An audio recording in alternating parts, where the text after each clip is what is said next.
friends, how are you? You are most welcome in DPS online YouTube channel।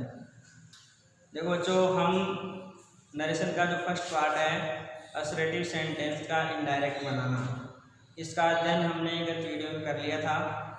आज हम interrogative sentence का indirect कैसे बनाते हैं इसका अध्ययन करेंगे। तो देखो बच्चों, इंट्रोगेटिव सेंटेंस दो प्रकार के होते हैं, एक हेल्पिंग वर्ब से शुरू होने वाला और दूसरा WH वर्ब से शुरू होने वाला। तो देखो किस प्रकार से आपको डायरेक्ट नरेशन से इनडायरेक्ट बनाना है। तो देखो बच्चों, जैसे मान लो ये सेंटेंस है डायरेक्ट नरेशन का, that he said to me are you going to Jaipur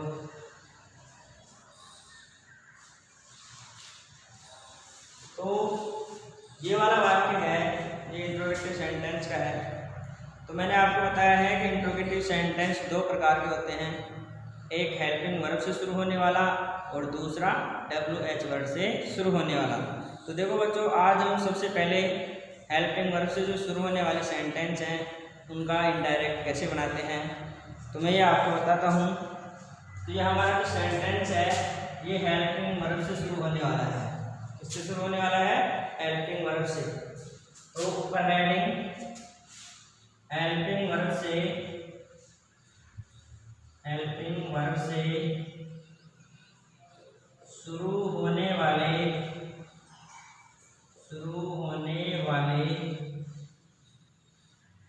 sentence का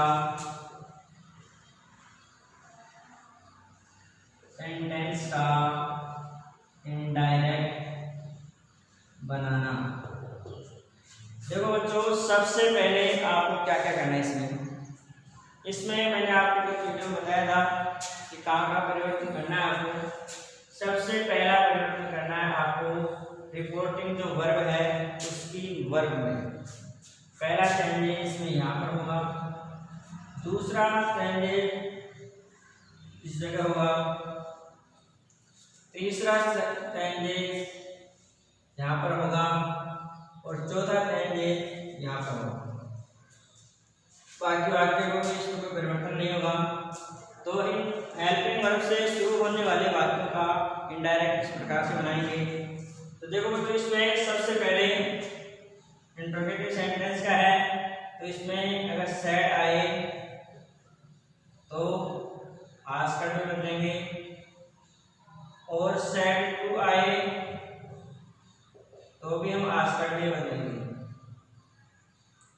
अगर से आए तो से को हम आस्क में लिखेंगे, और से टू आए तो उसको भी हम आस्क में लिखेंगे। सेड आए तो सेड का भी आस्कस होगा, और सेड टू आए तो उसका भी आस्कस होगा। विल से आए तो इसका विल आस्क हो जाएगा, और विल से टू आए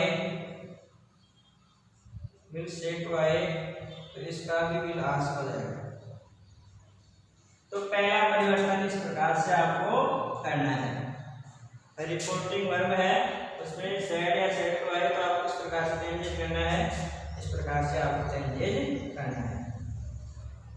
सेकंड चेंजेस होगा कंजंक्शन वर्ड का। देखो बच्चों, इस कंजंक्शन वर्ड में अगर वाक्य हेल्पिंग वर्ब से शुरू हो रहा है तो यहाँ पे आप इफ या वेदर दोनों में से आप एक लगा सकते हैं, लेकिन आपके लिए ज़्यादा बेस्ट इफ लगाना रहेगा, क्योंकि इसमें आपको मीनिंग गलती नहीं होगी। नंबर तीसरा परिवर्तन कहाँ होगा? जो रिपोर्टेड क्लास का वाक्य है, इस वाक्य को आपको साधारण वाक्य में बदलना है। तो साधारण वाक्य में अगर आप बदलोगे तो इसमें जो रिपोर्टेड क्लास है उसकी स्टार्टिंग सब्जेक्ट से होगी, तो सब्जेक्ट शुरू में आ जाएगा और हेल्पिंग वर्ब का स्थान सब्जेक्ट की जगह हो जाएगा। तो देखो इसमें तीसरा परिवर्तन यहाँ पे हो गया, चौथा परिवर्तन हेल्पिंग वर्ब का, और आगे ऐसे कैसे आपको लिखना है। इंट्रोगेटिव जो मार्क है उसको हटा देना है, यहाँ पर आपको फुल स्टॉप लगाना है, और जो इनवर्टेड कॉमा है ये भी हट जाएगा। तो देखो किस प्रकार से डायरेक्ट बनेगा इसका। जैसे मान लीजिए है ही सेड, इसका परिवर्तन होगा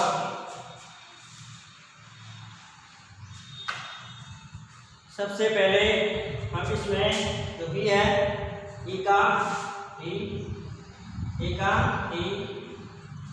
अब नंबर 2 सेड टू आ रहा है बच्चों, तो सेड टू की जगह क्या लिखना है आपको, आस्क्ड लिखना है। क्या लिखना है, आस्क्ड, इसलिए सेड टू की जगह हो जाएगा आस्क्ड में।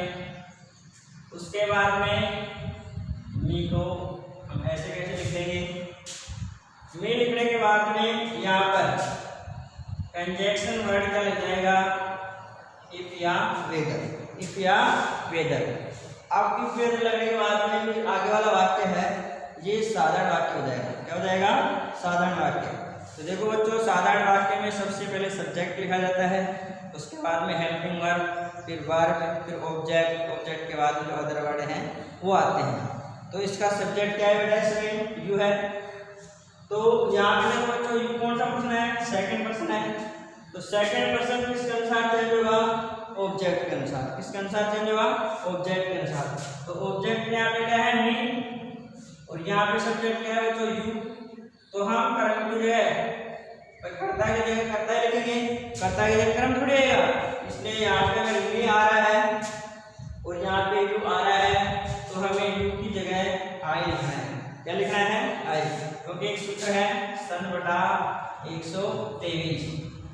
एक का मतलब फर्स्ट पर्सन रिपोर्टिंग वर्ब की ऐसे सब्जेक्ट के अनुसार चेंज होगा, और दो का मतलब सेकंड पर्सन ये रिपोर्टिंग वर्ब की ऑब्जेक्ट के अनुसार चेंज होगा, और तीन का मतलब थर्ड पर्सन वो रिपोर्ट नो चेंज रहेगा। अब इसमें यू सेकंड पर्सन है यू, तो ऑब्जेक्ट क्या बच्चों इसमें मी, तो मी के अनुसार चेंज होगा।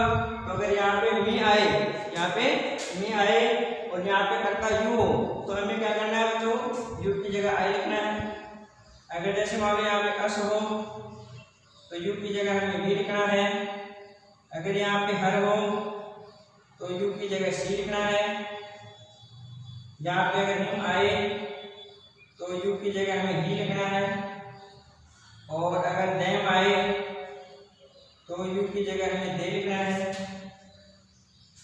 और यहाँ पर भी अगर यू आ रहा है, यहाँ पर भी यू आ रहा है तो यू की जगह यू लिखना है। और इसके अलावा अगर यहाँ पे नाम आ रहा है और यहाँ पे आ गया यू, तो हमें क्या करना है, नाम अगर जेंट्स का आएगा तो ही लिखना है, और अगर लेडीज नाम आएगा तो यू की जगह हमें सी लिखना है। इस प्रकार से हमें सेकंड पर्सन का चेंजेज करना है। समझ में आएगा बच्चों।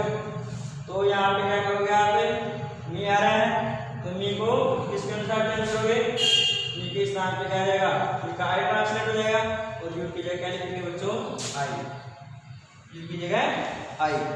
अब आई के बाद में यहाँ पे क्या है बच्चों, आर है। तो इधर जो रिपोर्टिंग वर्ब है, रिपोर्टिंग वर्ब पास्ट टेंस में, किस टेंस में बच्चों, और रिपोर्टिंग वर्ब अगर पास्ट टेंस में होगी तो ही इस रिपोर्टेड क्लास का टेंस बदलेगा।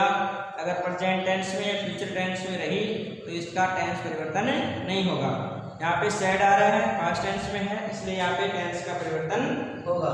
तो यहाँ पे आर आ रहा है, प्रेजेंट कंटिन्यूअस की सहायक क्रिया है, इसलिए किस में चेंज हो जाएगी, पास्ट कंटिन्यूअस में। तो पास्ट कंटिन्यूअस में पहले बच्चों क्या आते हैं, वर्ब, वाज और वर्ब। बस सिंगुलर सब्जेक्ट के साथ में वाज लगाना है और प्लूरल सब्जेक्ट के साथ में वर्ब लगाना है। तो देखो यहाँ पे आई आ रहा है हमारा सब्जेक्ट, तो आई को हम प्रेजेंट टेंस में बहुवचन मानते हैं और पास्ट टेंस में एक वचन मानते हैं, इसलिए एक वचन के साथ में आप वाज लगाएंगे, वर्ब लगाएंगे। आई सिंगुलर माना जाता है इसलिए वाज आएगा। तो यहाँ पे आई वाज, यहाँ तक आप सबको समझ में आ गया क्या। उसके बाद देखो गोइंग है, इसमें कोई परिवर्तन नहीं होगा।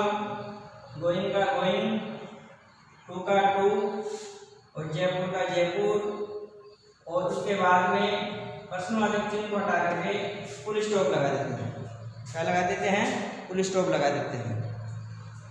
ये आपको समझ में आ गया। अब दूसरा प्रकार देखिए इसका, दूसरा सेंटेंस एक बार समझते हैं। इसमें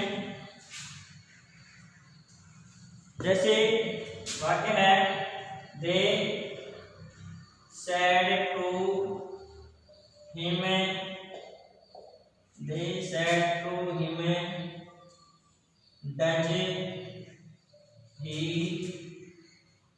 टीच इंग्लिश। अब ये बात कैसे बनाओगे आप? ये देखो बच्चों, सबसे पहले देगा दे, यहाँ पे आ रहा है सेड टू, तो सेड टू से क्या करना है आपको? आस्क्ड, शाबाश। तो यहाँ पे रहेगा आस्क्ड, हिम का हिम, हिम का हिम।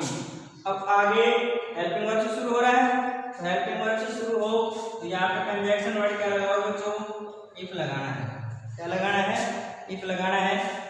उसके बाद में ये वाक्य साधारण हो जाएगा, तो साधारण हो जाएगा तो ये शुरू में आएगा, और डज हट जाएगा। डज क्यों हट जाएगा? क्योंकि साधारण वाक्य में प्रेजेंट इंडेफिनिट का वाक्य है, तो साधारण वाक्य में हेल्पिंग वर्ब नहीं लगती है, इसलिए यहाँ पे क्या करेंगे? डज को कैंसिल कर देंगे। उसके बाद में ही, अब ये क्या है बच्चों? फर्स्ट फॉर्म है टीच, तो फर्स्ट फॉर्म रिपोर्टिंग वर्ब क्या है? सेकंड है वो पास्ट टेंस में है, इसलिए टीच की सेकंड फॉर्म क्या हो जाएगी? टॉट। तो ही टॉट और इंग्लिश का इंग्लिश, पर्सनल चिन्ह हट जाएगा और यहाँ पे फुल स्टॉप आ जाएगा। ये समझ में आया नहीं आपको? अब देखो तीसरे प्रकार का वाक्य है।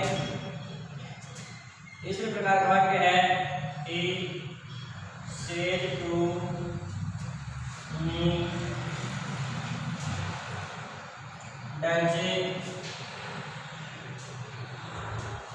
she grow trees। अब देखो बच्चों ये कैसे बनेगा? ई का ई, सेड टू का आस्कस, मी का मी, यहाँ पे कंजंक्शन वर्ड क्या लगाना है? इफ। उसके बाद में ये वाक्य साधारण हो जाएगा, शुरू में सी का सी। अब साधारण वाक्य कहेंगे तो ये भी वाक्य प्रेजेंट इंडेफिनिट का है, इसलिए यहाँ पे प्रेजेंट इंडेफिनिट का जो अफर्मेटिव सेंटेंस होता है उसमें हेल्पिंग वर्ब का प्रयोग नहीं होता है, इसलिए डज नहीं है। अब आगे क्या है बच्चों? ग्रो है। ग्रो है तो अब इसका टेंस बदलेगा नहीं बदलेगा? इसका टेंस नहीं बदलेगा। क्यों नहीं बदलेगा? क्योंकि हमारी जो रिपोर्टिंग वर्ब है वो प्रेजेंट टेंस में है, इसलिए इसका टेंस परिवर्तन नहीं होगा। यहाँ पे इसकी क्या है? सिंगुलर सब्जेक्ट है, इसलिए सिंगुलर के साथ में ग्रो और इसके साथ में ऐसे ही ऐसे आ जाएगा। तो अंतिम अक्षर डब्ल्यू है, इसलिए ऐसा आएगा। तो ग्रोज और ट्रीज का ट्रीज और पर्सनल चिन्ह को हटा करके फुल स्टॉप। तो ये थे वाक्य किस प्रकार के? हेल्पिंग वर्ब से शुरू होने वाले वाक्य। अब इसमें मैं आपको एक दीर्घ वाक्य और बता देता हूं। They said to us did you help me in exam. देखो जो ये वाक्य कैसे चेंज करना है? देखा, देखा क्या आएगा? देखा दे, सेड टू की जगह आस्क्ड, आस्का असे। यहाँ पे कंजंक्शन वर्ड क्या लगाना है आपको? इफ लगाना है। क्या लगाना है? इफ। अब आगे क्या करना है आपको? ये वाक्य साधारण वाक्य में बदलना है। तो यहाँ पे साधारण वाक्य में सबसे पहले यू आएगा बच्चों। तो यू कौन सा पर्सन है? Second person. सेकंड पर्सन का चेंज होता है ऑब्जेक्ट के अनुसार। ऑब्जेक्ट हमारा क्या है? अस। तो ऑब्जेक्ट को क्या करना है? सब्जेक्ट में बदलना है। तो अस का सब्जेक्ट क्या हो जाएगा? वी। तो यहाँ पे सबसे पहले लिखेंगे हम वी। अब यहाँ पे डिड आ रहा है, क्या आ रहा है? डिड। तो डिड किससे बदल जाएगा? थर्ड फॉर्म में, यानी ये प्रेजेंट को पास्ट इंडेफिनिट है वो पास्ट परफेक्ट में बदल जाता है। इसलिए यहाँ पे हैड और वर्ब की थर्ड फॉर्म क्या हो जाएगी, हेल्प। अब आगे है मी है, मी क्या है, आई क्या है, आई का ऑब्जेक्ट है, तो आई फर्स्ट पर्सन है, तो फर्स्ट पर्सन किसके अनुसार बदलता है, सन बटा एच इसके अनुसार, तो फर्स्ट पर्सन बदलेगा सब्जेक्ट के अनुसार। तो हमारा रिपोर्टिंग वर्ब का सब्जेक्ट क्या है जो दे है, तो दे का ऑब्जेक्ट क्या हो जाएगा, देम, इसलिए हमें मी के लिए क्या लिखना है, देम इन एग्जाम, या इसको हटा करके फुल स्टॉप। ये समझ में आ गया। अब अगर यहाँ पे रिपोर्टिंग वर्ब प्रेजेंट टेंस में होती और वाक्य की स्टार्टिंग डिड से होती तो आपको किस प्रकार से बदलना है, ये देखो बच्चों,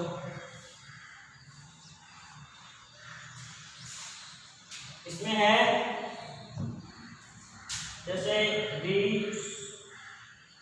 से to him did he come here yesterday, तो ये कैसे बदलेगा, इसमें आपको सबसे पहले वी है, तो वी का क्या हो जाएगा बच्चों, वी का वी, से टू की जगह क्या हो जाएगा, आस्क, इसलिए यहाँ पे लिखना है आस्क, हिम का हिम, यहाँ कंजक्शन वर्ड क्या लगाना है बच्चों, आपको इफ लगाना है, क्या लगाना है, इफ लगाना है। उसके बाद में ये वाक्य साधारण हो जाएगा, तो साधारण होने के लिए सबसे पहले करता, तो करता क्या है बच्चों, ही। अब यहाँ पे प्रेजेंट टेंस वर्ब आ रही है से, इसलिए इसका टेंस नहीं बदलेगा, पास्ट इंडेफिनिट का वाक्य है तो पास्ट इंडेफिनिट का ही रह जाएगा। तो देखो बच्चों यहाँ पे पास्ट इंडेफिनिट का जो अफर्मेटिव सेंटेंस है उसमें हेल्पिंग वर्ब का प्रयोग नहीं होता है, वहां पे क्या होगा, वर्ब की जो फर्स्ट फॉर्म है वो सेकंड फॉर्म आती है, क्या आती है बच्चों, सेकंड फॉर्म, इसलिए यहाँ पे डिड नहीं आएगा। वर्ब की फर्स्ट फॉर्म क्या है इसमें, कम, तो कम की सेकंड फॉर्म क्या हो जाएगी, केम। अब ये है, ये किसमें बदल जाता है बच्चों, दियर में। अब यस्टरडे, यस्टरडे को क्या हो जाएगा, that previous day, that previous day, और यहाँ पे लगा देंगे फुल स्टॉप। तो अब जब हेल्पिंग वर्ब से शुरू होने वाले वाक्य हैं उनको हम इनडायरेक्ट में इस प्रकार से चेंज किया है, तो इसके मूल नियम समझ में आ गया आपको। तो जो देखो इसके मुख्य नियम थे, मुख्य नियम क्या क्या थे, पहला नियम है, नियम फर्स्ट है रिपोर्टिंग वर्ब का परिवर्तन। रिपोर्टिंग वर्ब का परिवर्तन क्या होगा बच्चों, इसमें मैंने आपको बताया है से आए या से टू आए, दोनों की जगह आस्क, सैड आए या सैड टू आए, तो इसकी जगह करना है आस्क्ड।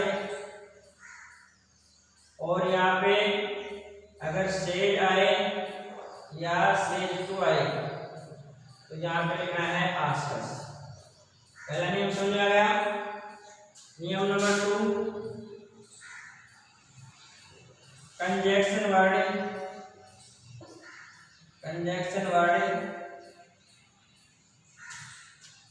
इफ या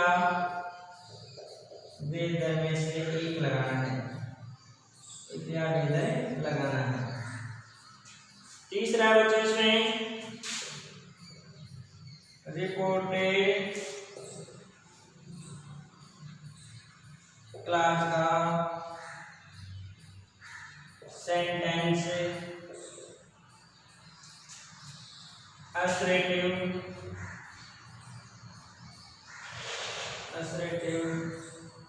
सेंटेंस में बदलेगा।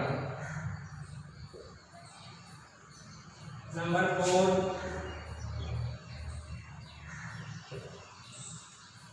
प्रश्नवाचक चिन्ह इंट्रोगेशन मार्क, प्रश्नवाचक चिन्ह को हटाकर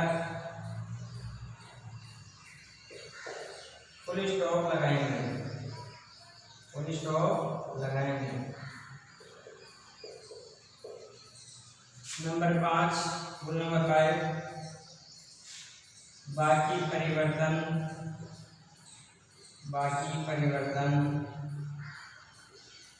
साधारण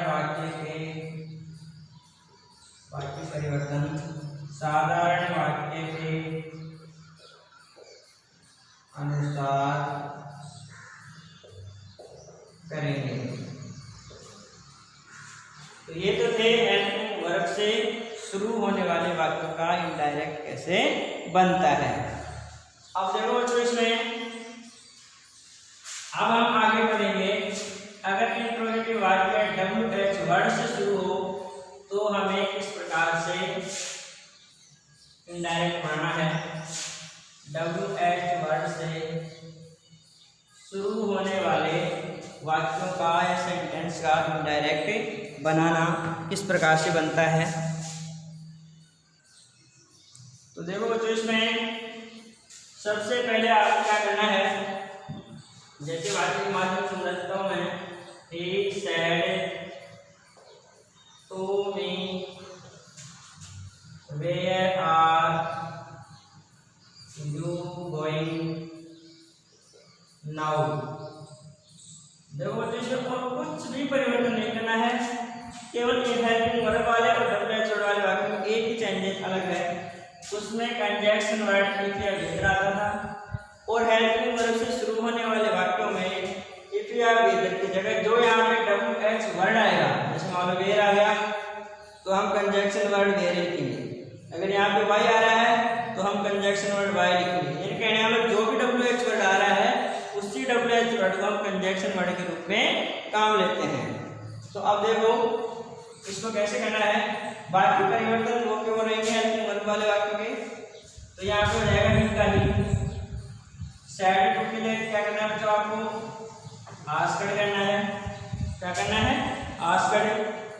उसके बाद में निका मी, यहाँ पे कंजंक्शन वर्ड क्या लगाओगे, वाक्य WH से शुरू हो रहा है इसलिए यहाँ पे कंजंक्शन वर्ड क्या आ जाएगा। मैंने आपको बताया कि जो भी WH वर्ड आ रहा है उसी WH वर्ड को हम कंजंक्शन वर्ड के रूप में काम लेते हैं। यहाँ पे वेयर आ गया, वेयर के बाद में ये वाक्य कोई साधारण वाक्य हो जाएगा। तो यानी यू शुरू में आ जाएगा, हेल्पिंग वर्ब यू की जगह चली जाएगी। तो यहाँ पे यू सेकंड पर्सन है, सेकंड पर्सन किसके अनुसार बदलेगा, रिपोर्टिंग वर्ब की ऑब्जेक्ट के अनुसार। तो ऑब्जेक्ट क्या है बच्चों, मी। तो मी का क्या हो जाएगा, ये ऑब्जेक्ट है, ये है सब्जेक्ट, इसलिए सब्जेक्ट लेगा तो सब्जेक्ट आएगा। तो मी का सब्जेक्ट क्या हो जाएगा बच्चों, आई।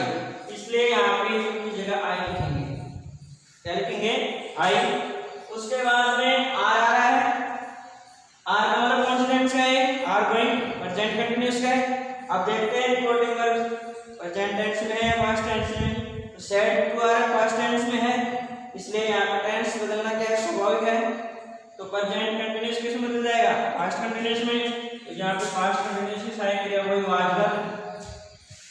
तो यहाँ पे सब्जेक्ट आई है, आई को पास्ट टेंस में एक वचन माना जाता है, इसलिए एक वचन के साथ में क्या लगाएंगे, आपको क्या लगाना है, वाज लगाना है। तो इसलिए आई के साथ में वाज। फिर आगे गोइंग का गोइंग, और नाउ है, नाउ किस में बदल जाएगा, देन में। और ये क्वेश्चन वाला चिन्ह है उसको हटा करके हम फुल स्टॉप लिखेंगे, और जो इंट्रोगेटिव वो है मार्क ये हट जाएगा। और ये चिन्ह है इसको भी हम हटा देते हैं। अब WH वर्ड से अगर वाक्य शुरू हो तो आपको क्या करना है, ये नियम देखो। Rule number first, reporting verb का परिवर्तन इस प्रकार से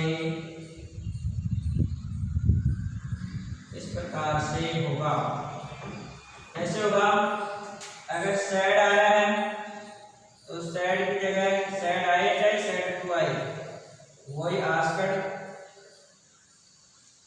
से आए या से टू आए, से आए या से टू आए तो वही आस्क। और सेड आए या सेड टू आए तो आस्क। यानी कहने वाला पहला जो चेंजेस है हेल्पिंग वर्ब वालों WH वर्ड वालों में भी यही है। Rule number second, conjunction word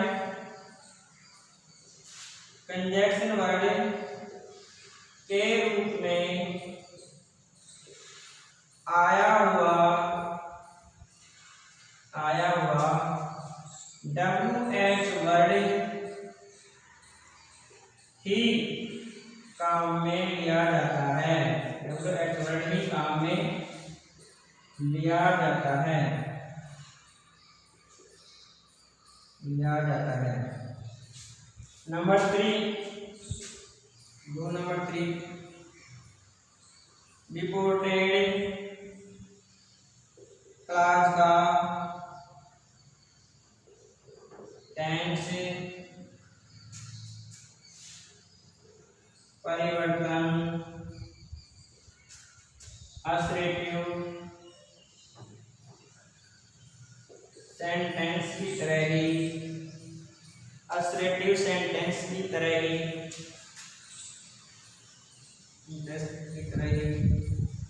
करते हैं।